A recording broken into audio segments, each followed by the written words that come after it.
The broadcast is now starting. All attendees are in listen-only mode. Okay, Joan. Hey, hi everybody. Thank you so much for joining. We are here today with Todd Ney and Richard Bravo from AmaWaterways, and we are going to be learning about the AmaWaterways itinerary that's going to be starting next year, I think in September of 2021. This is a brand new itinerary for AmaWaterways, and they're going to be cruising on the Nile River. The river cruise starts and ends in Cairo, but there's some additional land tours that the guests do during the time in Cairo, and there's also some great options for extensions to places like Israel or to Jordan or Richard, what's the third one? I'm blanking on it right now. United Arab Emirates. UAE, right? UAE, Dubai. right. So I personally was in Egypt about 5 years ago, and I was there as a passenger on an ocean-going cruise. And ocean cruises are awesome, but one of the things about ocean cruises is when you're a passenger on an ocean cruise, you just get a taste of a place.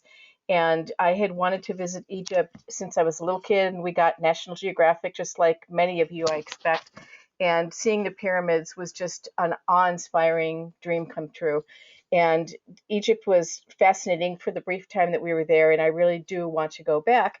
And now with this new product that AmaWaterways is offering, it's a way for people to really immerse themselves into the country and really have more of an intensive experience rather than just dipping in for a taste the way that I did on an ocean-going cruise.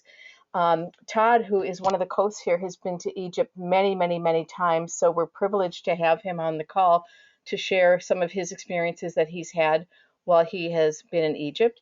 And if anybody has any questions during this, please go ahead and pop them into the question box, and we will do our best to answer them during the call. So sit back and enjoy the presentation, and let's dream about visiting Egypt with AmaWaterways. Wonderful. So I'll just share just a few quick words, and then I'm going to turn it over to Todd so we can get going with this beautiful presentation. I've had the honor now of doing maybe 6 presentations with you, Todd, somewhere around there, if not more. And I will just share, because Todd won't share this, of course, but he's extremely knowledgeable in this area. He knows it very well. He's been here a number of times, as Joan mentioned. So a lot of beautiful pictures. The main reason we're putting these presentations together really is just to let you know that in spite of not being able to travel right now, it is still okay to dream of travel. We really just want to keep you inspired. Hopefully you'll add some new things to your list. We do have our inventory opened up, not just through next year, but even into 2022. We've got a lot of guests that are already inquiring and making bookings for that. Next year, as Joan mentioned, these sailings don't begin until September and then run through the end of the year. But next year specifically, Todd, correct me if I'm wrong, I think we're already like 70% full, if not a little bit more at this time, right? Yeah, it's more. Right. So, so doing really well is a very popular itinerary, and I won't belabor this, Todd. I'm just going to give it right to you, and I'm going to go off camera for a bit, but I'll hop on at the end. All right, take care. Okay, Joan, jump in if something's not quite working right or something. But in the meantime, hi everyone, I'm Todd. I'm here in Los Angeles, and I just want to point out the location of Egypt itself. It's in the northeastern corner of the African continent, Mediterranean to the north, Red Sea to the east. And you can see the itinerary that we have in Egypt. I kind of pay attention to that name down to the bottom left-hand side, sort of a little Abu symbol. I'm going to talk about that in a bit. And then I've got Israel, Jordan, and UAE, or United Arab Emirates, highlighted because those are extensions that you can do for and after the trip to Egypt.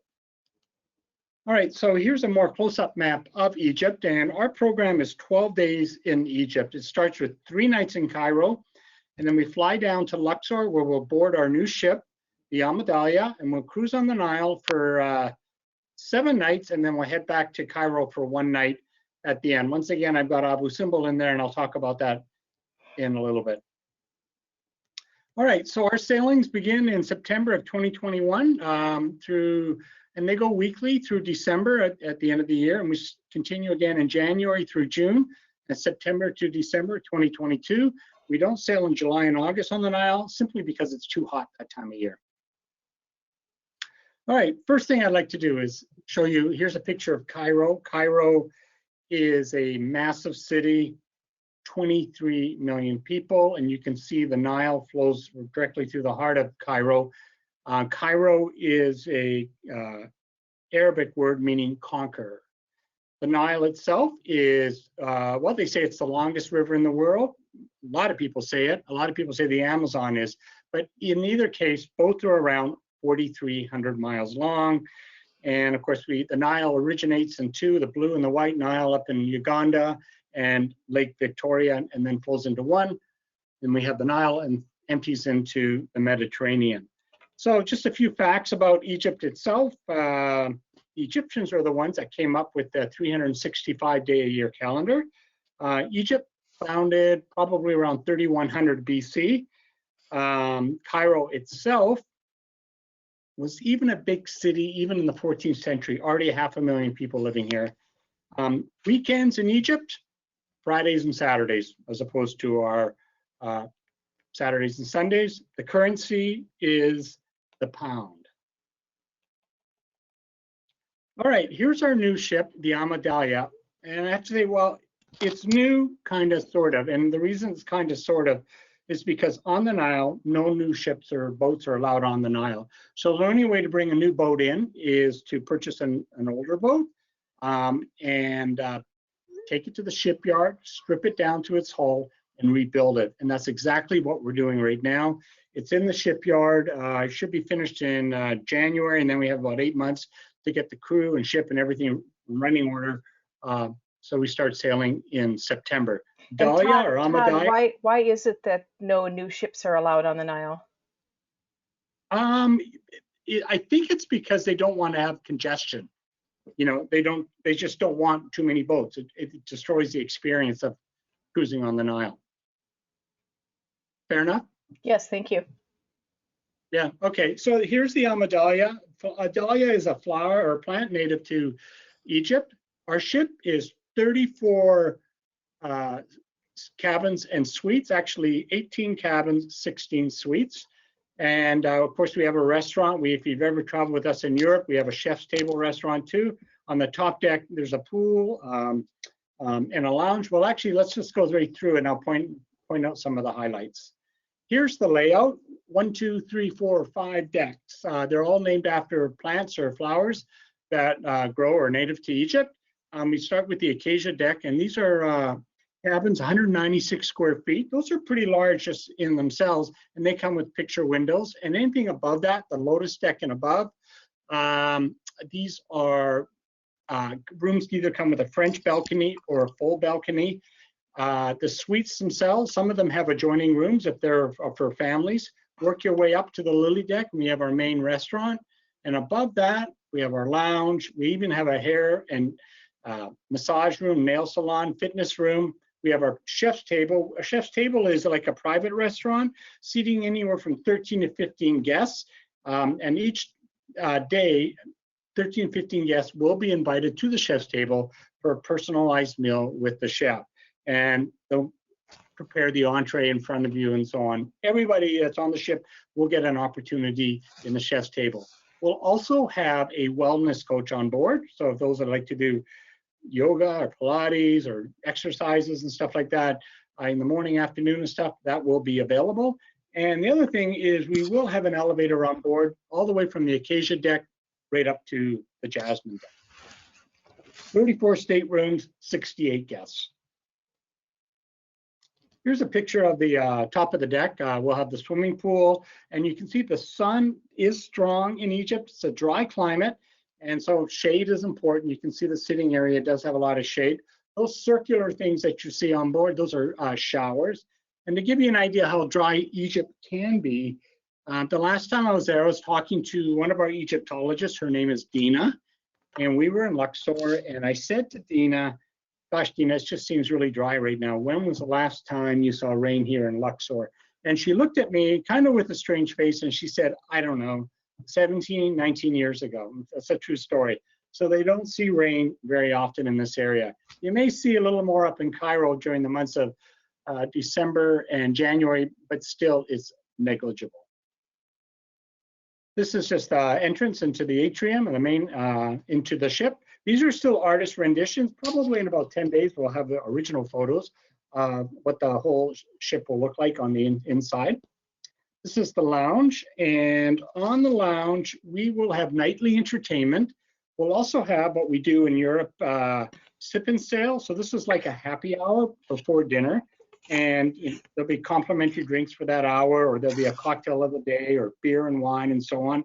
So that'll be always available. We call it sip and sail. And after dinner, there'll always be nightly entertainment, things like a belly dance show. We'll have like a galabaya party, which is like a costume party, Daroish show, which is like folklore music. So lots of different things, even a captain's cocktail party. So lots of things going on in the lounge. This is our restaurant, and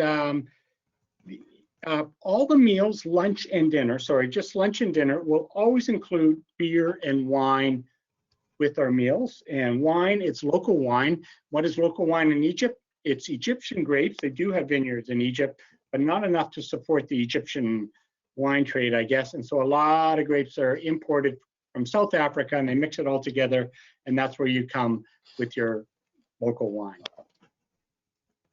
In terms of the meals, we'll be able to cater to, vegan, vegetarian, dairy-free, and so on. Most of our food will be imported from Europe for hygienic reasons, and there'll always be choices on the entrees to choose from. And again, beer and local wine are always included with your meals.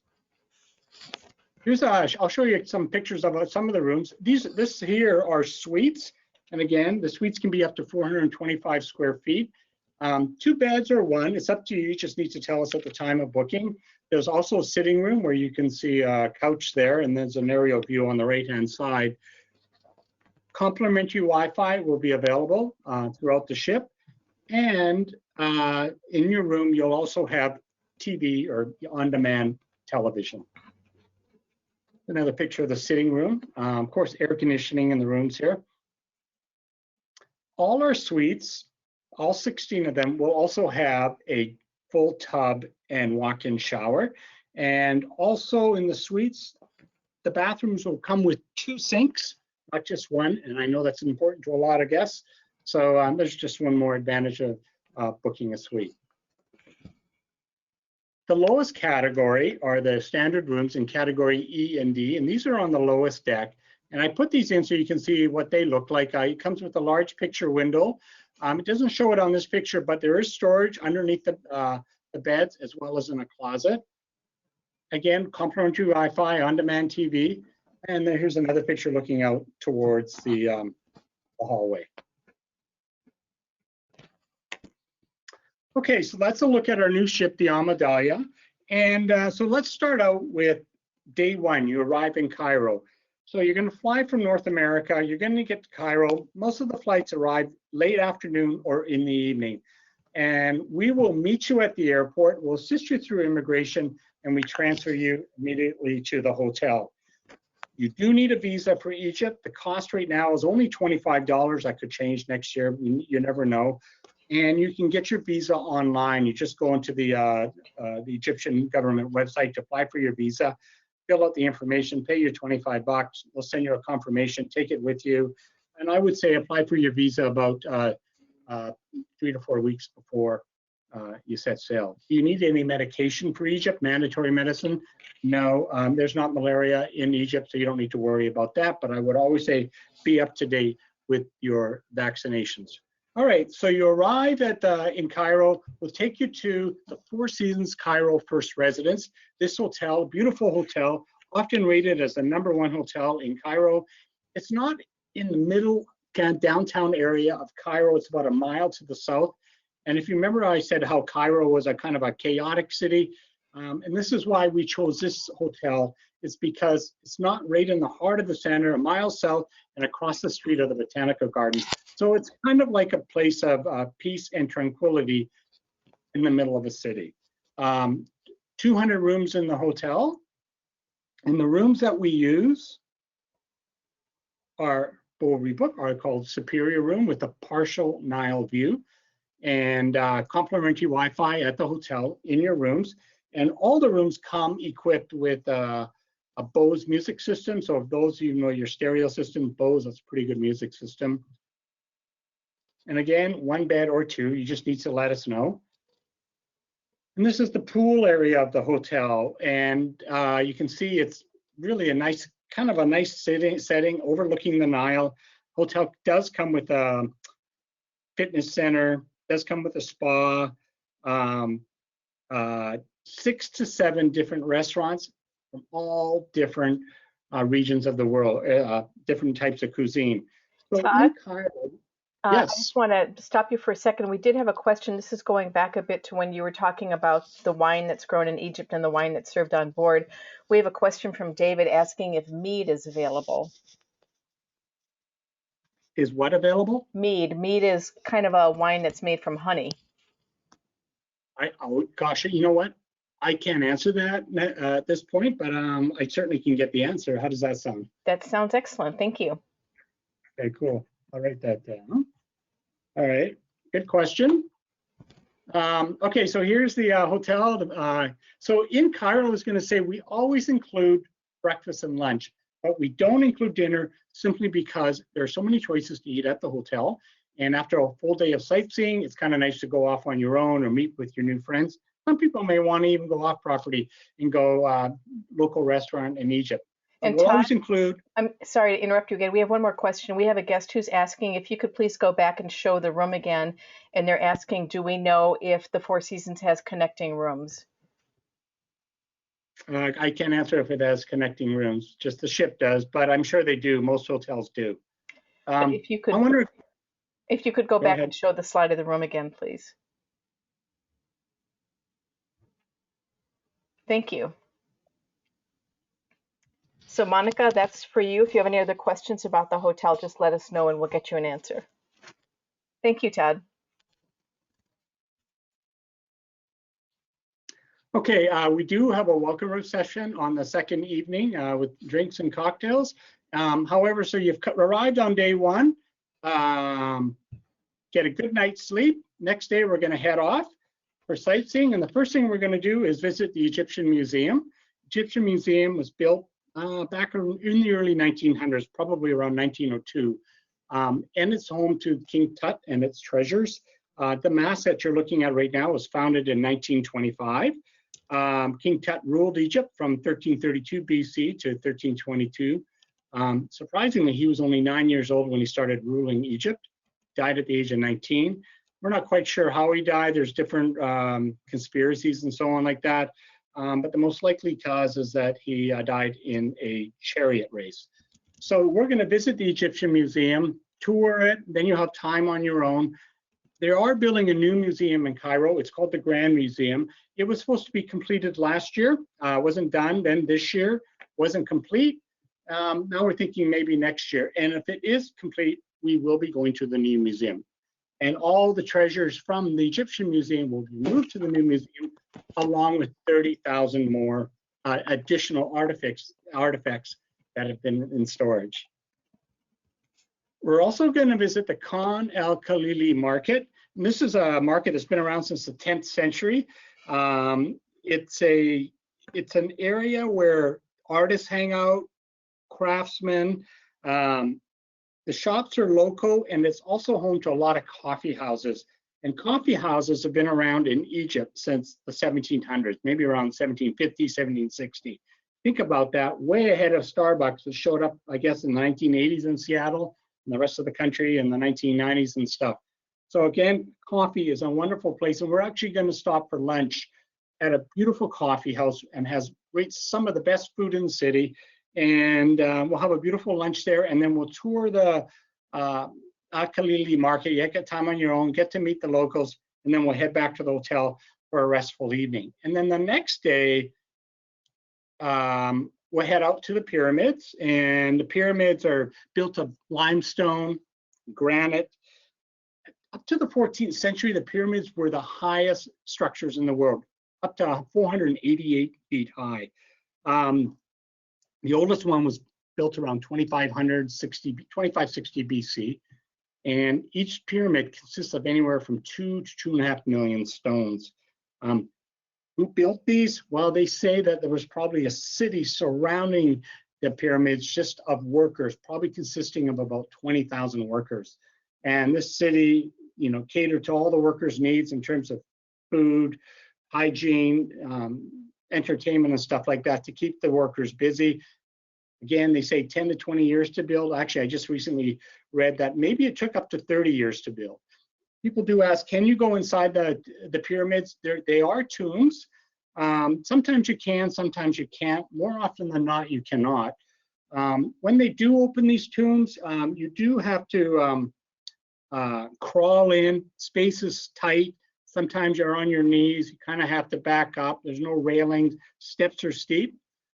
I've gone in and I found it fascinating, but in most cases it's not open. And you've got to have sort of good mobility, a good mobility stance and able to do it. And if it is open, you're welcome to go in. They charge about $25. Other guests ask, well, can we do a camel ride? The answer is yes. We don't include it simply because we know camels are iconic to Egypt, but they're not native to Egypt. But you will see camels walking around the pyramids with their owners, and you can get on and they'll get a picture of the owner with the camel. For about 10 minutes or so, you can walk around, and the cost of that is around $15. This is the Sphinx, and again, we'll stop to visit the Sphinx. This is pretty an amazing structure. The Sphinx is it's the head of a king, body of a lion. In this case, it's the king Khafre. And what makes this Sphinx pretty amazing, it's carved out of one stone, took about 3 years to build, mostly limestone, and probably built around 2500 BC, or constructed. Another neat thing we're going to do is visit the Mena House and have a beautiful lunch, 5-star lunch overlooking the pyramids.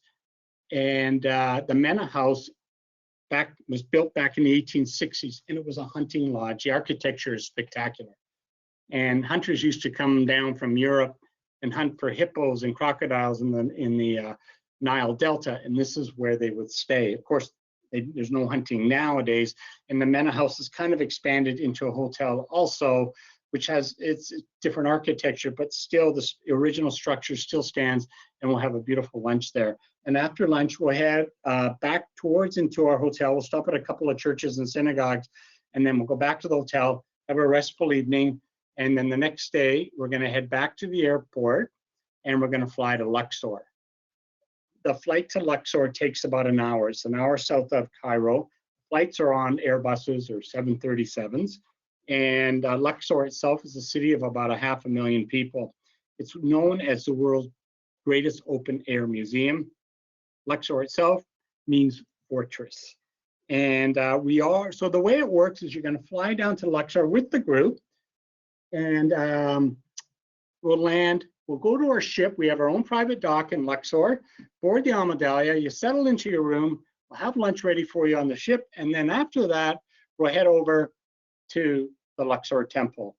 And a couple things about the temples. Walking the temples in Egypt, the tours take anywhere from 1 to 2 hours. And the way we have it, if you remember, I said we have 68 guests on the ship. Well, actually, what we do is the guests will be split up into groups of 20 to 23. And those groups, you'll have your own Egyptologist for the whole trip, from Cairo to the cruise and back to Cairo. You'll also have an AMA tour director or cruise director that oversees the Egyptologists, and as well as yourself. So the groups are going to be split into 3. So it's very personalized. When you do your walking tours of the temples, you'll always have your headsets. What do you wear? Is there like a dress code for the temples? The answer is no, but I would bring a strong sun hat and sunblock, particularly in the warmer months. Are the temples handicap accessible? For the most part, no, they're not. And simply that the temples are the way they were back at 2500 BC. There'll be some temples that you can be able to get in with a wheelchair, but a lot of them you wouldn't be able to. So if anyone does have issues walking or can't stand for 2 hours, you'd have to be open-minded that you wouldn't be able to visit every temple along the way. But a reminder, we do have an elevator on the ship. Okay, one of the temples we'll visit, I'm going to highlight some of the main temples that we visit, not all of them, but some of them. And this is the temple of Queen Hatshepsut, and I can never pronounce it. So my friend Magdi in Cairo says, just say Queen Hot Chicken Soup. And that's what I say, Queen Hot Chicken Soup. She ruled Egypt for 20 years. She, very strong leader, one of the first female leaders. And if you think about it, you know, Egypt had rulers back at 2500 BC that were female. And nowadays in the world, whether we get a female president, prime minister, or whatever, it's kind of like a big deal. But in those days, it wasn't. And she ruled for very strong, forceful woman. And in fact, if you see statues of Queen Hot Chicken Soup today, you often see her with a beard or very broad shoulders, or, you know, and it's mainly because she was perceived like the strength of a man, or masculinity. Her son took over after she died. Okay, this is an exclusive visit. We're going to visit Queen Nefertari. And she was the first queen of Pharaoh Ramses II. Not many guests get to see Queen Nefertari's tomb, and the reason is because it's very expensive to get in.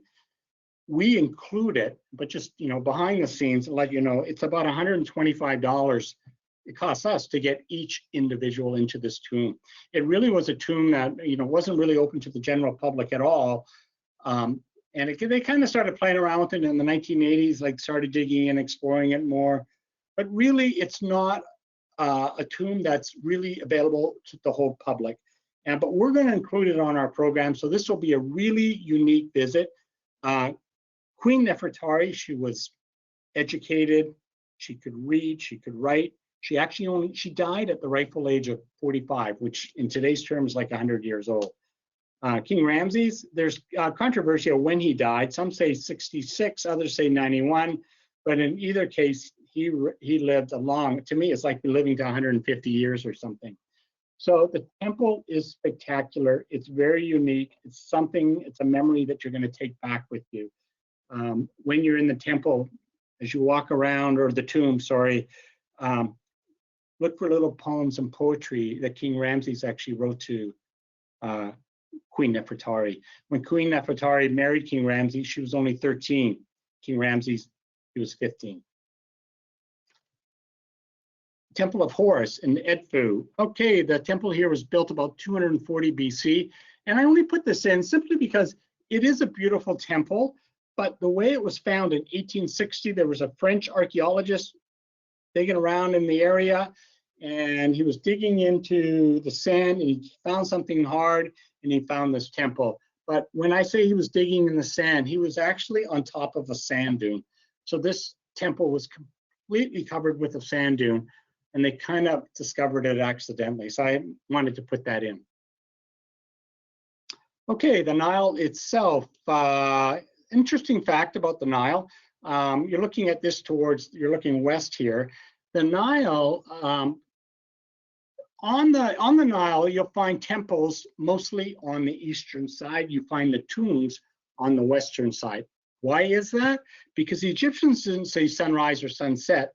They said, they called it the birth of the day when the sun came up, and they called it the death of the day when the sun set. And that's why the temples are on the west side of the river where the sun sets, and the tombs are, you know, a burial site, death of the day. So it all made sense. Of course, we'll do a traditional felucca ride. This is how the locals get around on the Nile. And we're also going to visit, which is kind of unique, a really Nubian village. Who are the Nubians? Well, they are the indigenous, or like we would, Egypt. They came to Egypt right around 8000 BC, thousands of years before the Egyptians showed up from Rome and Greece.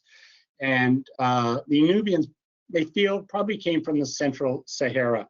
You can sort of compare it to like the Native Americans or the First Nations up in Canada. They were the indigenous, they were here first, and they settled in the southern Nile and northern Sudan. And when you visit a village, a lot of them are on the islands now of the Nile. Look at the colorful homes, and look at the drawings and the carvings they have on their homes. And these drawings and carvings, they mean something, and they They're telling you the history of the family. It's the story of the family. Picture of a Nubian. And when we're in a Nubian village, you know, yeah, companies, there's different Nubian villages, and cruise companies will go by and visit a village. You walk in, you say hello, you hang out for 40 minutes, and you head back to the ship. But we're going to take it one step further and come and visit the village. We're going to walk through the village. We're going to tour the village, and then we're going to stay in the village and have lunch with the locals. So it's just something, again, to get a local experience and more human-to-human interaction. I just, from my job and product development and all I've done, I always see that when people come back from trips anywhere in the world, it was the best part of the trip. And it was all about the people they meet. So another human interaction. Okay, Abu Simbel. Abu Simbel is a special temple, and the first time I saw it, I didn't know what to expect. And when I saw it, it was kind of like the first time I saw the pyramids, first time I saw the Great Wall, first time I saw Machu Picchu. You get that feeling inside of you that you never, it stays with you for the rest of your life. Abu Simbel is something like this. Abu Simbel is located about 200 miles south of Aswan. We have our private dock in Aswan, and we tour the Aswan area, but this is an optional trip down to Abu Simbel. And the only way to get there during our time frame is to fly. What makes Abu Simbel really unique is that it was built by King Ramses in dedication of his family. It was built along the Nile, and it sort of sat for, you know, hundreds and hundreds of years in disarray. You know, eventually it was abandoned. And then back in the late 1950s, early 1960s, they built a dam called the High Dam, or the Aswan Dam, on the Nile. And the lake behind the dam is Lake Nasser. So when they realized when the lake was going to fill up because of the dam, it was going to cover Abu Simbel. So the Egyptian government took the temple apart, piece by piece by piece, moved it up the hill 600 feet and rebuilt it. And what makes it really cool here, Abu Simbel, is when the sun rises, or the birth of the day, on February 22nd and October 22nd of each year, the sun will shine right through that doorway and out the opposite side of the temple. How they figured that out, I have no idea. And the other thing about Abu Simbel is that it's an optional trip. Cruise companies do sell it as an optional trip once you get on the river. And it's first come, first served, because the only way to get down there are by flights. And there's only a certain number of planes that will get down to Abu Simbel for the morning trip. So the planes are like 737s. So, but what we've done, so you can secure a seat, we've worked with the airline, you can pre-book Abu Simbel at the time of your reservation, and you're guaranteed a seat on the flight to Abu Simbel. And you'll say, well, why don't you include it if it's so amazing? Well, the cost is high. To sell it, $325, $345, that is a lot of money. It's worth every cent, but we think maybe 80% of the guests will take it, 20% will say, no, I'd rather have a free morning on the AmaDahlia. So that's why we keep it as an optional. Here's another hallway of Abu Simbel. Okay, Komombo, here's another great temple built around 330 BC. Komombo means city of gold, and it's dedicated to two gods, the Sobek, who was the crocodile god, and Horus, who was the falcon head god. And you can actually look at the center of this temple, and there's doorways on the left and the right. Those the two doorways, because of one for Sobek and one for Horus. And what makes the temple kind of interesting is that this area around the Nile, you'll find a lot of mummified crocodiles. Karnak Temple. This is, remember I said that walking tours of the temples take anywhere from 1 to 2 hours. This is the largest temple, covers 250 acres, 2,000 years old. And this is the one temple that will probably take 2 hours to get through the whole temple. One last temple I'd like to point out is the Temple of Hathor at Dendera. They consider this probably the best preserved temple. Again, over 2,000 years old, like most of the temples. It consists of actually 3 temples. Architecture is mostly Egyptian with the Greek Roman influence.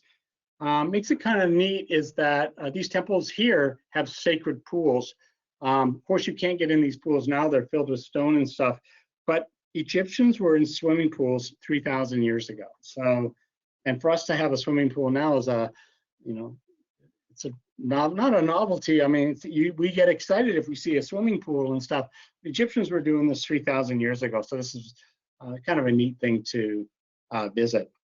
So we've been 7 nights on the Nile. We've got to head back to Cairo for 1 more night, and so we're going to fly back to Cairo. And rather than just go to the hotel and have a free afternoon and stuff, what we decided to do was do something. If you know, like you go to Europe and you visit churches and plazas and so on like that, great things and stuff. But by the 7th or 8th day, yeah, you're going to see the church and you're going to say it's beautiful, it's amazing, blah, blah, blah. But wouldn't it be nice to see something different? And this is what we're doing here. We're going to visit the Presidential Palace, or the Aberdeen Palace. This palace was built in 1873. It's home to the president. This is when dignitaries, when they come to visit Egypt, this is where they'll stay.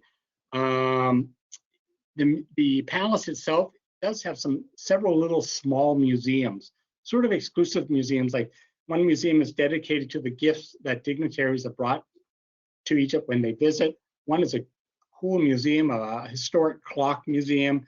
There's a little small art gallery. So we're going to tour a portion of the presidential palace. Again, I don't know anybody else that really does this. It's expensive to get in, but we're going to take it one step more. Because this is your second to last day, what we're going to do is have lunch in the palace. So we're going to call it a farewell lunch. And the reason for that is we'll have a beautiful lunch at the palace, because flights, remember, this is the second to last day of the trip. Flights back to North America leave very early in the morning, most of them, 5, 6, 7 o'clock in the morning. So we thought let's have a kind of a festive luncheon, kind of a party, farewell party, rather than an evening one, simply because we feel guests would rather, like, you know, maybe have a light dinner, get to the room, get packed up, organized, good night's sleep. So on the last day, we can take you to the airport, and there's no stress, and we'll get you back to the airport in time for your flight. So we'll do the lunch at the palace. Here's an interior of the palace. We'll head to Old Cairo World Heritage Site, UNESCO World Heritage Site. This established about the 10th century, and then we go back to the hotel. You get there about 5 o'clock. You'll have your free evening, and then we'll take you back to the airport the next day. You also have the choice. That's our trip, our 12-night trip, 12-day trip, sorry. You do have some choices before and after your trip, and one of them is Jordan, 4 nights in Jordan. This is actually our most popular extension before Egypt, and it consists of 2 nights in Amman and 2 nights in Petra. Amman itself is Jordan's largest city, capital city, cultural and economic center, 4 million people, really old city. You'll find statues in the city that date back more than 7,000 years. So you're going to arrive into Jordan. You do need a visa for Jordan, but we take care of that. We'll give that to you on arrival. We'll meet you at the airport. We'll take you to the hotel. And the hotel we're using is St. Regis. It's actually closed right now because they're renovating it. So beginning in 2021, there'll be a brand spanking new hotel, one of the top rated hotels in Amman. 2 nights in Amman, and then we'll do 2 nights in Petra, and we'll visit the treasury in Petra. Petra itself was probably settled around, they're saying like maybe 5,000 BC and stuff, and it stayed settled, kind of a community. They thrived on, they did thrive because they brought water from the mountains down. They built these conduits, so they had water 24/7. However, in the 2nd century, earthquake, drought, and sort of a trade difference in people took different trading routes. Petra was abandoned, and it wasn't discovered again until I think around 1830. So it lay dormant for a long time. Of course, it's a UNESCO World Heritage Site today, and we'll spend half a day touring Petra and the treasury. Of course, this site is famous from that movie, Raiders of the Lost Ark. The hotel we're going to stay at in Petra is called the Old Village Resort, and the Old Village Resort, you come to use of 5-star properties at our hotel. Remember the 4 Seasons, the St. Regis, but the Old Village Resort is actually a 4-star. There are a couple of 5-star hotels, but we opted for this hotel simply because, well, first of all, you look at the architecture. The temperatures can be hot in Petra. This hotel's kind of built inside the cliffside. So it's cool, it's got the rock. And also importantly, it's owned by the locals. It was built by the villagers. And it's a great 4-star hotel. It's so local, you know, alcohol is kind of tabooed in the Middle East. This hotel doesn't even have a liquor license. But it's a great way, again, to meet with the locals, meet the locals and support the local community. So if you actually go online and look at this hotel, you'll actually find it usually rated the #1 hotel in Petra. The other option you have is Dubai, 3 nights in Dubai, again, before Egypt. This is a picture of Dubai. It overlooks the city out of nowhere, the Arabian Gulf or the Persian Gulf. City is massive, incredible architecture. Some of it's incredible, some of it's modest, some of it's cheesy. It doesn't matter. It's still a crazy city, and they built it out of nothing. Pretty amazing place to stay. So we'll do 3 nights in Dubai, and we'll stay at the JW Marriott, which is one of the top hotels in Dubai, and just look at the architecture of the JW Marriott Marquis. Again, it's really, really cool. And in Dubai, there's a picture of one of the rooms, standard rooms at the JW. We'll do a tour of Dubai, the city itself. We'll also head out into the desert and do a desert tour. And we'll have dinner out in the desert. And something that's kind of cool that I've noticed when I was in Dubai, I was there once in July, and I want to go back to, say, the city scene here. And I was with one of our guides there, and he was showing me, we were doing some research and stuff, and I said, it's too hot. It's July, it was 117 degrees. And I said, I got to get out of this heat, it's too much. And so he said, let's go to the mall. And I said, I'm not a mall guy. I don't shop. I don't like he goes, let's just go to the mall and get something to eat. And he said, this mall's different. So, and he was right. We went to this mall and we walked in, and there was this huge ski slope, an artificial ski slope inside a mall.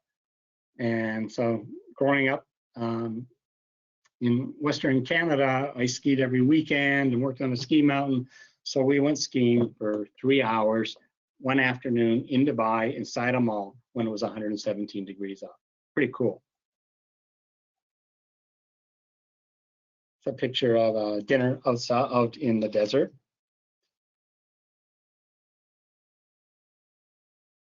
All right, and then one day in Dubai, we're actually going to go 80 kilometers to the south and visit the Zahi Grand Mosque in Abu Dhabi, and actually we'll tour Abu Dhabi. This mosque is spectacular. The city is really cool itself. It's not old. It was built back in 1980s, mid-1980s. And we're in Abu Dhabi on a Thursday, but if we were here on a Friday, you would be greeted with 40,000 worshipers. So it's a pretty special place to visit. Finally, we have an Israel post tour. It's 4 nights in Jerusalem, and this is at the end of your trip in Cairo, or in Egypt. So we would fly from Cairo to Tel Aviv. We would tour Tel Aviv and then head up to Jerusalem. Jerusalem's about an hour outside of Tel Aviv. And our 4-night stay in Jerusalem, it sort of just touches on everything. Like we'll visit the tomb of King David. We'll visit the Jewish quarter. We'll even walk through the local market and look at the fruits and vegetables the locals are buying. We'll visit Bethlehem. But if Christianity is really important to you and you want to know more, you're going to go to Israel for a week, 10 days. Jewish history, you'll want to go for a week, 2 weeks, so on like that. What we're trying to do is just give you a taste of everything of what Israel has to offer. And we'll do that with 4 nights in Jerusalem. And we're going to stay at the Waldorf Astoria for 4 nights. It's a beautiful 5-star hotel. And then one day we're going to head outside of Jerusalem. We're going to visit Masada, incredible fortress built around 30 BC by King Herod. It was the final site in the First Jewish-Roman War. It's a stone fortress, and often this was a place where the elite would go as a retreat, sort of like a resort getaway type of thing. And if you look at the Masada now, look at the left-hand side of this mountain there. You kind of see a black thing sticking out. Well, that's actually a cable car. And so we're going to take a cable car up to the top. We'll tour the rooftop of Masada, and then take a look over on the left-hand side. You see some water? Well, that water is actually the Dead Sea. And after we've gone to Masada, we're going to head down to the Dead Sea. The Dead Sea itself is the lowest elevation in the world. Depending on the depth level of the Dead Sea and time of the year, it can be anywhere from 1,400 to 1,600 feet below sea level. So we will visit a kind of a resort on the Dead Sea. We're going to have lunch there. But for those that do want to get into the Dead Sea, and of course it's famous because it's so salty you can't sink. And you'll get the opportunity to float in the Dead Sea if you want to. You don't. It's completely optional. And after we've done that, we've had our lunch. We'll head back to Jerusalem for one more night, and then the final day we'll transfer back to Tel Aviv Airport, and then you'll fly home. Now, that is my presentation of Egypt with this extensions, Joan. And I'm wondering if did any more questions come through that we could answer or anything? We did not have any more questions put in the question box. Thank you so much. That was wonderful. A really comprehensive overview, of the itinerary and just some of the amazing things that people have the opportunity to see when visiting Egypt. Actually, Monica has just put in a note and she says she has a bunch of questions. So, Monica, I'm going to see if I can unmute you and you could just ask the questions. So you're unmuted, so go ahead and ask away, please. Oh, thank you. Can you hear me? Yes, we can hear you. I can hear you. Okay, Okay. I don't know how to get back to the thing so I can see you. How can I see you? It's on the question page. I don't know. But we can hear you, so why don't you go ahead and ask your question? Okay, sure. Well, I don't want to take everybody's time. Is there nobody else has questions? Not yet, no. Okay. I wanted to know, I came on like 10-15 minutes late into the webinar. So for this cruise, are children that are 14 years old allowed? Or is it Yes. an adults only? No, actually we'll take children at the age of 9 and above. Okay, and yep. The other part about the children is that if it's we can't do triples. We can take an adult and a child over 10 in one room. If the child is under 10, like 10 or 9, you can do a triple, but it has to be in a suite because they have a fold-out couch. But if it's 2 adults and a child at the age of 14, you can't do a triple. You would have to get an adjoining room. And it's not just the ship, it's the hotels don't do, anyone over the age of 10, they won't allow as a triple. Okay, that's fine. As long as the rooms are adjoining, that's fine. So on the cruise ship itself, you do have adjoining rooms, like connecting rooms, basically. Yes, we do have adjoining rooms on the cruise. Okay, and then do you think that at least most of the hotels would have that as well? Yes, I've never seen a hotel without, it's such a common request. But I'm going to say yes, 99.999, but I'm going to double check just to make sure the Four Seasons does, okay? And I'll get back to Joan and I'll let her know. Okay, and doing that versus the triple, does that like double your cost, or is there like does the adjoining rooms have different, like a lower cost than if they were 2 separate rooms? Do you know what I mean? Yeah, if it is a triple, that would mean one person would be a single and in the adjoining room. And in that case, the supplement is 50%. It's not double, it's 150%. Okay, so you're paying 50% of the actual fee it would cost if there was 2 people in the room. Did I get that right? One person plus 50%. Yeah, it would be the one person. It would be the rate that you would pay in the twin room plus 100 plus 50%, 150%. So like if say it was $10, they would pay $15. Okay.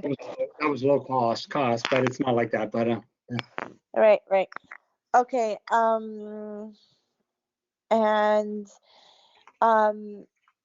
and you said it's 12 days.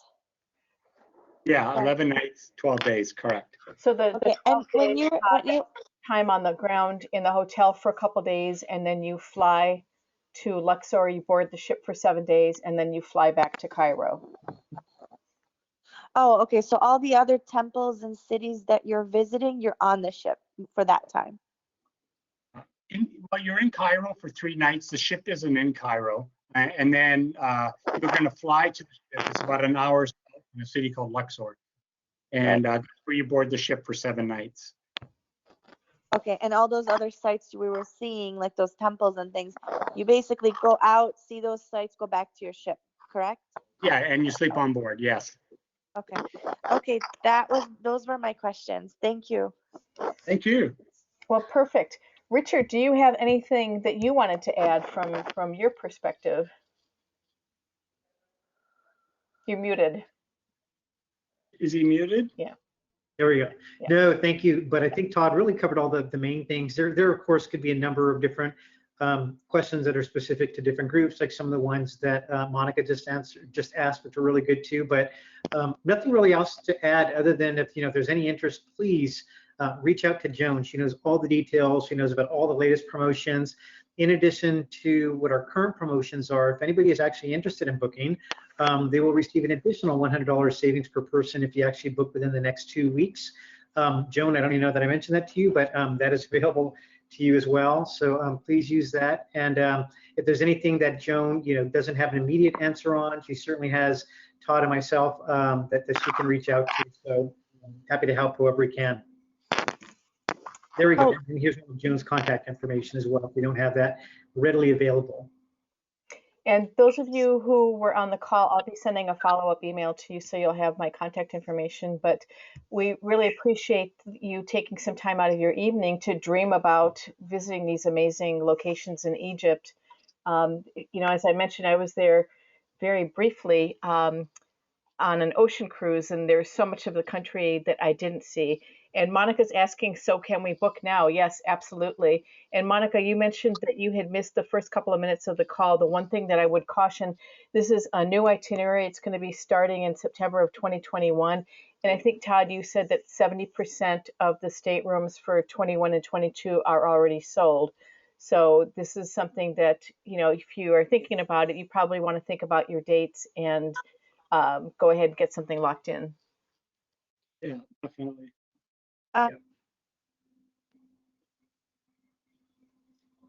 Go ahead. Go ahead, Monica. Oh, sorry about that. So wait, so what happens with COVID if we're booking, and are we allowed there now? Because I know Americans are not allowed in Europe right now. No, well, right now we're not sailing. That's why our sailings don't start till September of next year. Mm-hmm. Okay, but what happens if we book and then there's something again with COVID? Would you refund? Yeah. I can address that for you, Monica. So presently, for some of the people that are booked, we actually have something called a trip waiver. It's a travel waiver plus is the official name of it, but it basically allows you to cancel for any reason up until 24 hours prior. But actually, I need to clarify because we have made some changes, and we're talking about Egypt. So forgive me for this. That particular one does not apply to Egypt. So you probably shouldn't even mention that right now because we just made that change. But I will say, though, that we're continuing to monitor everything really close. We do actually have a single ship that's sailing right now in Europe. It's actually sailing on the Rhine, and it's being chartered by a German company. So it's exclusively for German guests. But I mentioned that just because all these things that AmaWaterways, along with everybody else, has really kind of been planning as to what things are going to look like when they go back to ensure the safety, of course, not only of the crew, but all of our guests. We've been able to put in practice. The response has been amazing. Nobody, thankfully, has gotten sick. We've been running this now since July 5th, so it's been going quite a while. And a lot of people have even booked a second or third cruise for that, too. So we've been able to, again, put those things in practice. So we're kind of ahead of the game when it comes to that. But I guess I would just say, we monitor things really, really close. In fact, some of the sailings that we have that we haven't suspended yet, we're not doing that and making that final decision until we get somewhere about 45 days in advance, just because we're, you know, if we're given the green light and we can put things in place and ensure everyone's safety, as we're currently doing, then we do want to go. So kind of a long-winded answer to your question. The last part I mentioned is that we do have our cruise protection plan, though, which does allow you to cancel for certain reasons. And we may be taking another look at our Travel Waiver Plus. Hopefully that made sense. And Monica, I Yeah, would jump in too. As a travel advisor, I also have access to other standalone travel insurance companies, and there are a couple that offer what they call a cancel for any reason insurance policy, which protects the money that you've invested in your travel plans. Of course, we've all learned a lot from the COVID thing, and pandemics are not typically covered, but there is a policy that you can get where if you decided you just didn't want to travel at all because of the infection, you would still be reimbursed with a deductible, you know, of what you had paid towards your travel plans. But you know, the flip side of that is that we're hopeful that we're going to be traveling again next year. And many of the companies like AmaWaterways are putting various promotions in place to encourage people to take the leap and make those plans. right. And do you have, is there any, I noticed, I thought that this is the only cruise you had from this webinar. I didn't realize that you do have other cruises as Oh, well. no. So this is, I purposely, I have 3 more webinars that are coming up over the next 6 weeks. And I purposely chose this one, Egypt, and I also have one coming up in a couple of weeks of the Mekong River, because I think Americans typically know that there are river cruises in Europe. I mean, you see them advertised all the time, but Americans may not be as familiar with some of the more exotic destinations that river cruise companies are sailing to. So AmaWaterways has a huge presence in Europe, but they also have this ship in Egypt. They have a ship in the Mekong Delta, and they also have a program in Africa where they sail on the Chobe River, and they have an amazing program there where you can actually do a combination rail and river cruise, and there's a safari incorporated. So there's all kinds of river cruises that are possible. So do you know if anything would be available for us to book, say, this March or Christmas and save this one for next year? Yeah, definitely. And Monica, probably what we ought to do is if you want to drop me an email, my email address Okay. is joan@tastefulvoyages.com, and we can have this conversation offline, and I can work with you Sure. on exploring what's available. Okay, sounds great. Thank you. I would love that. Thank I you. Thank you don't. for joining the call too. Richard? Thank you so much. Thank you, Monica. Thank Great. you. You're welcome. Yeah. Joan, thank you though for giving us the opportunity to share this with your valued guests. And Todd, as always, it's a pleasure to have you and share your knowledge here as well too. And one last note, this is a recorded session, so I'll be sharing this with Joan and she can share this out afterwards. So you will be able to listen to it again and maybe share it with some other friends and family if you like. And I just want to personally say I've sailed with AmaWaterways myself 3 times, all in Europe. And I am really looking forward to doing this itinerary myself. You know, I don't know exactly when that's going to be, but AmaWaterways is a wonderful company. The ships are just beautiful. And I, as a travel advisor, I'm very confident working with AmaWaterways because it's a privately owned company that doesn't have any debt. And so, you know, again, in these days, there's just really sad stories about travel companies that are really struggling in these pandemic days, but I'm confident that AmaWaterways is going to come out, you know, very strong when we're able to travel again. And so I just wanted to put that out there. Absolutely. Yep, you're not going anywhere. Thank you once again, Joan. Thank you, Todd, and thanks everybody for joining us. But you know, be safe, and we hope to welcome you on board sometime very soon. And hopefully you'll jump on for the next webinar that we'll be doing in 2 weeks, which is going to be the Mekong. Perfect. Thank you, guys. Thanks for doing this with us. Bye, everybody. I hope everybody has Thanks, a everybody. great evening. You too. Bye-bye. Bye-bye.